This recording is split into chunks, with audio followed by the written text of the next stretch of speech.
Mungkin Anda termasuk jarang ya mendengar ilmu mind power. Mungkin yang sering kita dengar adalah NLP, Neuro Linguistic Programming, psikologi, hipnoterapi, dan lain-lain ya.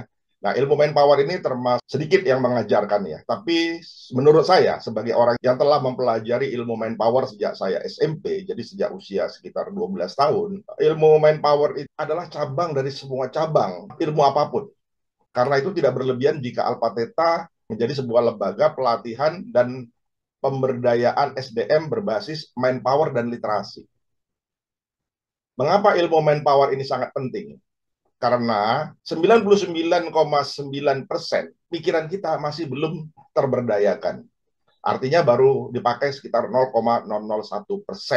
Kata Tony Buzan, pikiran kita atau otak kita adalah raksasa yang sedang tertidur. Profesor Oswald mengatakan, sesungguhnya kita bukan bodoh, tapi kita tidak terlatih. Kita tidak tahu ilmunya. Karena itu kita mungkin bingung ya ketika di Cina mereka menggunakan teknik membaca secepat kilat.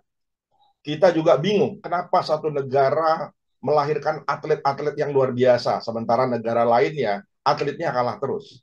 Contohnya dalam bidang olahraga sepak bola. Kenapa negaranya itu-itu saja yang menang, sementara ada negara yang itu-itu saja yang kalah? Itu bukan kebetulan, tapi itu karena keahlian. Kita bukan saja bisa memprogram pikiran kita untuk kemenangan dalam suatu olahraga, tapi kemenangan di bidang apapun, termasuk di bidang seni, budaya, sains, membaca, dan lain-lain.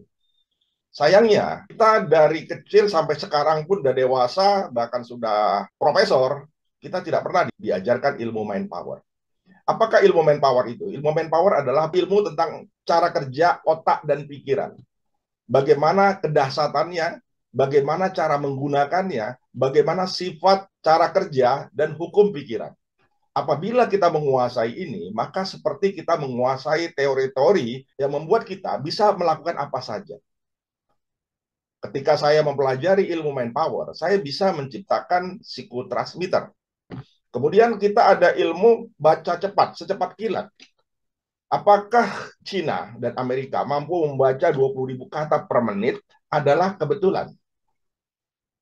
Tidak, ya. Mereka memahami bahwa kita memiliki double manpower, kekuatan dua pikiran. Apa dua pikiran itu? Yang pertama adalah pikiran sadar dan bawah sadar, di mana 85% bawah sadarlah yang berperan. Kita memiliki otak kiri dan otak kanan, di mana otak kanan memiliki peran yang besar dibandingkan otak kiri.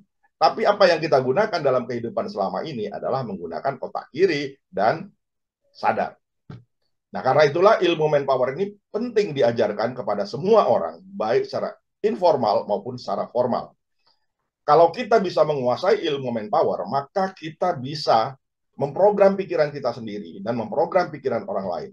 Bahkan kita bisa dengan mudah mengubah mindset kita sendiri dan mindset orang lain. Sangat menarik berbicara tentang pikiran. Nanti kita akan bahas satu persatu. Ya, selain kalau Anda nggak sabar, Anda ingin belajar dengan cepat, silakan Anda bergabung di alphateta.it dengan menanyakan caranya kepada orang yang membagikan video ini. Nah, di ilmu manpower Anda bisa belajar tentang bagaimana kita menjadi be a winners, menjadi juara di bidang apapun. Membangkitkan orang mati, matinya tanda petik ya. Orang yang sudah putus asa, orang yang sudah putus harapan, orang yang sudah kecewa, orang yang sudah sakit hati, orang yang sudah luka batin, bagaimana cara menyembuhkan mereka. Kita tidak bisa meminta orang bergantung pada kita dengan cara di hipnoterapi terus-menerus. Biarkanlah dia menghipnosis dirinya sendiri. Biarkanlah dia memotivasi dirinya sendiri. Yang penting satu, pahamkan, ajarkan kepada mereka ilmu mind power. Andai kata ilmu manpower ini diajarkan, kita tidak perlu mengeluarkan biaya yang besar untuk melakukan revolusi mental. Revolusi mental cukup diajarkan dengan ilmu manpower dan kemudian mereka diwajibkan membaca. Kami yakin pemerintah tidak perlu susah-susah membentuk departemen sendiri yang mengeluarkan anggaran, tapi hasilnya nggak jelas sampai sekarang. Mentalitas bangsa kita tetap aja amburadul. Salam Alpha Theta, salam Power Ranger, siap nggak siap, harus berubah.